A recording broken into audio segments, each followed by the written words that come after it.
But first, House members questioned the top health officials in the Trump administration, Doctors Fauci, Redfield, and Admiral Brett Giroir, about the national strategy, or perhaps lack thereof, when it comes to the coronavirus. Congressman Jim Jordan tried to make Dr. Fauci the focus, demanding that he call on the government to limit protests.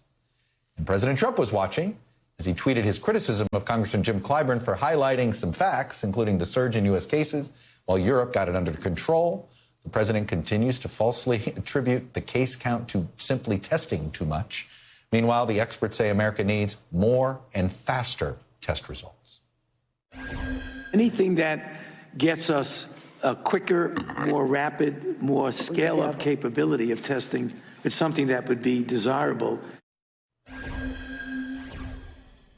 Well, joining me now is the chairman of the Coronavirus Crisis Subcommittee. It's Democratic Congressman Jim Clyburn of South Carolina. He's, of course, also the House Majority Whip. Congressman, thank you for spending a few minutes. I guess the good news is the president was watching. He did not like you pointing out that horrific chart. And it is a horrific chart when you compare the United States to the EU in particular, since we're basically same size. And yes, we have 50 states. They have individual countries, and they seem to be able to come up with a coordinated strategy. Do we have a national strategy, sir? Well, thank you so much for having me, Chuck. No, we don't. And that's our big problem.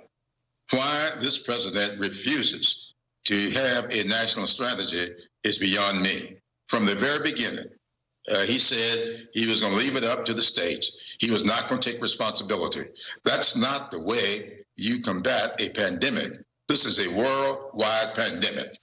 This is a problem for every country in the world.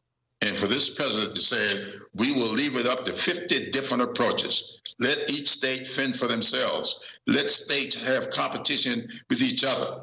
That's not the way to keep our country unified. I would hope that this president will pay attention not just to what I said, but pay attention to those three experts sitting there in front of us. Yeah. I don't have a single word of departure from anything they had to say today.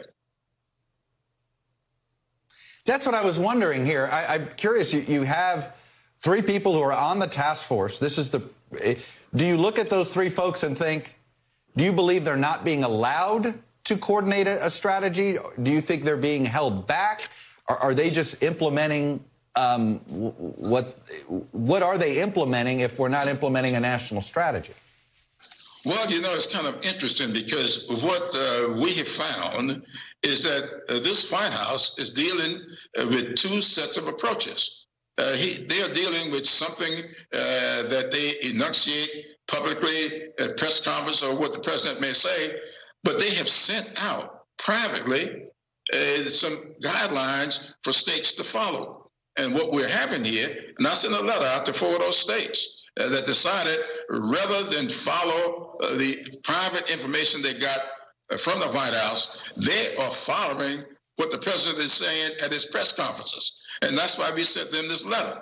So I do believe that they've had it. In fact, Vanity Fair just revealed that they came up with a national strategy back in March, but they decided not to allow it to go forward because at the time they saw all the virus hanging out in New York, New Jersey, and other so-called blue states.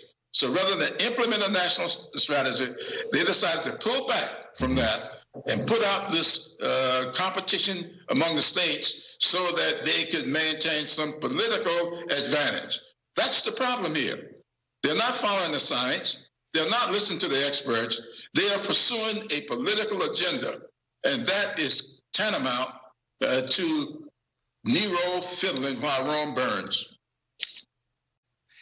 Congressman, at this point, is it fair to say that we're basically surrendered in our ability to control the virus and we just have to wait for a vaccine? I mean, is that the new strategy? Just hope the vaccine comes sooner than we think? Well, the president seems to think he's waiting for it to just go away. The fact of the matter is, when you're dealing, even when we get to a vaccine, no one knows when that's going to be. We hear all this stuff that what may be going in other countries. They're talking about China and somebody else coming up with a vaccine. But as Dr. Fauci said today, we don't know what they're doing. We hope they're testing this thing correctly before they put it out on the market. I have complete faith and confidence in our healthcare system. I do believe we're going to come up with a vaccine. But we need to do with this vaccine what we're asking people to do with school openings. Do it in a safe and a scientific way. So I think we'll get a vaccine.